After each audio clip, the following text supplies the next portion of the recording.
Welcome back. A new esports taking off from Salt Lake to Dubai that may remind Star Wars fans of that pod racing from the Phantom Menace. Yeah, it sure looks like it. And it sounds like you're about to get stung by a wasp. But Mike, we're talking about drones. Yeah, well, Dee, that's pretty much the only thing we've been talking about tonight, right? And this little guy, there you go. He's been buzzing around the studio for the past hour or so. All right, man, get out of here. I got some work to do. Peter Rosen takes us for an incredible ride. Yo. 3. Feels extreme. 2. Almost like a different reality. 1. Go.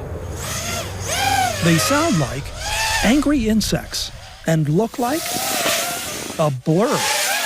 What you're watching is drone racing taking off.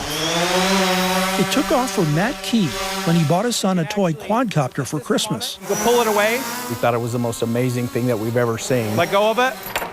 Soon, a guy who'd worked on aircraft carrier propulsion systems 1,200 pounds main steam. was building drones My whole house was overran. everywhere. Into the bedroom, he actually set up an area at half of the room. In your bedroom? In my bedroom, in the front room, in the kitchen. See the HUD display? Now Key works for an online drone store, Drones Etc., and races with friends. They fly small machines stripped down for speed, and using onboard cameras, navigate with a drone's eye view beamed back to video goggles. It feels like you're in a cockpit of a jet. So you get the vertigo feeling. I can't even stand up and fly. I have to sit down. Sorry. I hit the grass and I spun around. Oh, I see you! Upside down! What's fun is when I go to the park, they're even coming out with a Barbie drone. You see how all the kids follow me around. Yep. Watch, she's gonna do some acrobatic stuff. A lot of times I'll put the extra set of goggles on them. And they'll actually tip over. I better sit down.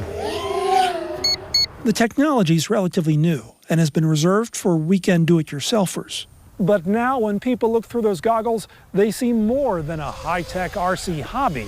They see a new kind of NASCAR.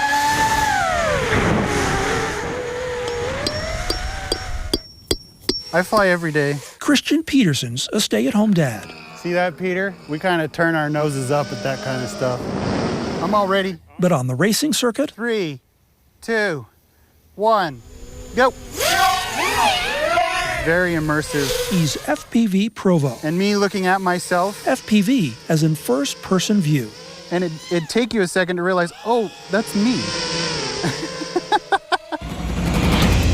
Welcome to DRL, Drone Racing Week. This year, he appeared on this race series backed by the owner of the Miami Dolphins, an effort to draw online spectators We're flying around the bleachers, through the concourse. with elaborate up this- courses and LED-laced visuals. Drone racing is fast-paced. I've hit 80 before.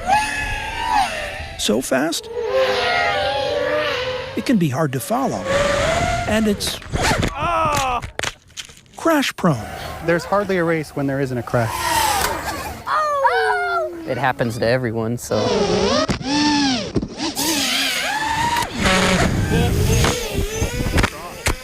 Some people gain weight when they start flying FPV. Not me. Peterson recently went to Dubai to a race with a $1 million purse, and his team came in 6th. First place went to a 15-year-old. These guys are not 15. 43 years old, graying. Some have bad knees, My knees, my joints. but they can still compete. And I almost feel like I'm exploring within my own body still. Diving the cliffs over there. And perhaps that's part of the appeal. You get nervous and excited and the adrenaline gets pumping. You can go anywhere, and anywhere the FAA will let you. To be 43 It feels like we're on the edge. and still defy gravity. This is an extreme sport for people who can't do extreme sports. Yeah, I would say it is. If you put those goggles on, every care in the world goes away. It makes him happy. And that's really important. It makes him really happy. Oh, yeah. Peter Rosen, KSL 5 News. All right, Peter, great story. Now, to get one of these things off the ground and ready to race there, Pilots say it takes about $1,000, a little bit of tweaking, and Spencer has showed us here.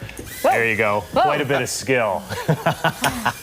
Now, those FAA regulations are pretty confusing, but we're told you can legally fly these drones as long as you follow these safety precautions. And you don't crash them on the floor, but you are allowed to fly the drones in the KSL studios. The FAA does not regulate this airspace, at least. That's awesome. Not even a little bit. Yeah, that's neat. All right, Kevin.